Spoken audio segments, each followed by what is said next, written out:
বাংলাদেশ সীমান্তে আরাকান আর্মির সামরিক প্রস্তুতি ও সেনাবহরের দৃশ্যসহ একটি ভিডিও ছড়িয়ে পড়েছে সামাজিক যোগাযোগ মাধ্যমে।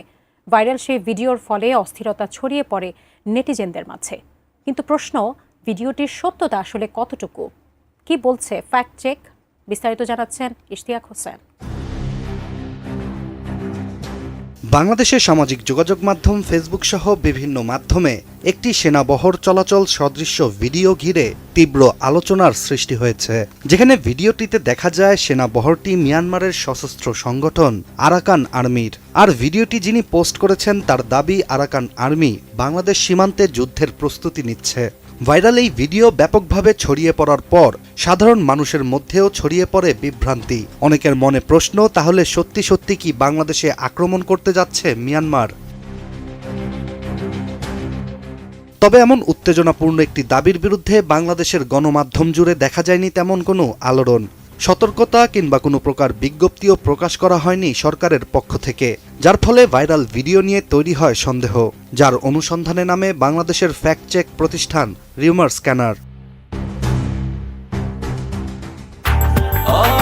ব্রেকফাস্ট, টিফিন কিংবা স্ন্যাক টাইমে মজাদার আয়োজন মানে all time bread. Rumour scanner টিমের অনুসন্ধানী প্রতিবেদন থেকে জানা যায়, ভাইরাল ভিডিওটি ও সেটির দাবির পেছনে সত্যতা সম্পূর্ণ ভিন্ন। কারণ ভিডিওটি বাংলাদেশ বা মিয়ানমারের নয়, বরং আফ্রিকার ইথিওপিয়া ও ইরিত্রিয়ার সীমান্তে চলমান উত্তেজনা। মূলত ভাইরাল ভিডিওটির একাধিক কি ফ্রেম বিশ্লেষণ ও রিভার্স ইমেজ সার্চ করে একই ভিডিও খুঁজে পাওয়া যায় অন্যান্য যোগাযোগ মাধ্যমে, যেখানে দেখা যায় সামাজিক যোগাযোগ মাধ্যম এক্সে এল ড্রুসো নামের একটি অ্যাকাউন্টে প্রথমবারের মতো ওই ভিডিও পোস্ট করা হয়েছিল। সেখানে স্পষ্টভাবে উল্লেখ করা ভিডিওটি ইথিওপিয়া ও ইরিত্রিয়া সীমান্তের। অবাক করার বিষয়টি হচ্ছে, এই একই ভিডিও এপ্রিল মাসে ভারত ও পাকিস্তানের মধ্যকার উত্তেজনা বলেও প্রচার করা হয়েছিল বিভিন্ন মাধ্যমে, যার ফলে খুব সহজেই বোঝা যায় এই একটি ভিডিও অতীতে বিভিন্ন ভূরাজনৈতিক প্রেক্ষাপটে বারবার ব্যবহার করে বিভ্রান্তি ছড়ানো হয়েছে।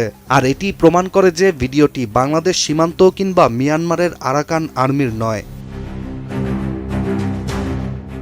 বিভ্রান্তিকর এমন তথ্য অনলাইনে ছড়িয়ে পড়া মানে তা শুধুই মিথ্যাচার নয়, এতে জাতীয় নিরাপত্তা ও জনগণের মানসিক স্থিতিশীলতাও বিঘ্নিত হয়ে থাকে। ফলে যে কোনো ভিডিও বা ছবির সততা যাচাই না করেই তা বিশ্বাস করা বা শেয়ার করা উচিত নয় বলেই মনে করেন বিশেষজ্ঞরা।